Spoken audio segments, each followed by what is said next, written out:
Hi everybody, welcome back to another Sprint Booster install. On this episode, we're installing a Sprint Booster on this 2018 Lexus RX350. Sprint Booster is the original and #1 throttle control module on the market. It's trusted by over 2 million users worldwide. And if you want to learn more, head on over to sprintboosterusa.com and check out the wide list of applications and see which Sprint Booster is right for your machine. So the first step in install is to take your key fob and put it 10 feet away from your car with the front door open. Then you wait another 10 minutes, that way your CAN bus system can reset. Then we're ready to begin the install. Next, look at your throttle pedal assembly. Above there, you'll see the clip to the harness. Unplug that clip and plug the Sprint Booster in line. Next, plug the controller into the Sprint Booster, then run it up to your dash. But before you mount it on there with the provided adhesive, make sure you check that you're in the automatic setting if you have an automatic car like we do, or flick it up to the manual setting if you have a manual car. Press the silver button to fire up your Sprint Booster. So the Sprint Booster has 36 unique modes.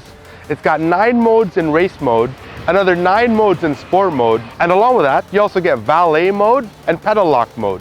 Well, that's it everybody. Thanks for checking out another install. If you want to learn more, head on over to sprintboosterusa.com, check out the wide list of applications, and see which Sprint Booster is right for your machine. Let us know down in the comments what other machines you want us to install a Sprint Booster on, and we'll see you in the next install. Bye now.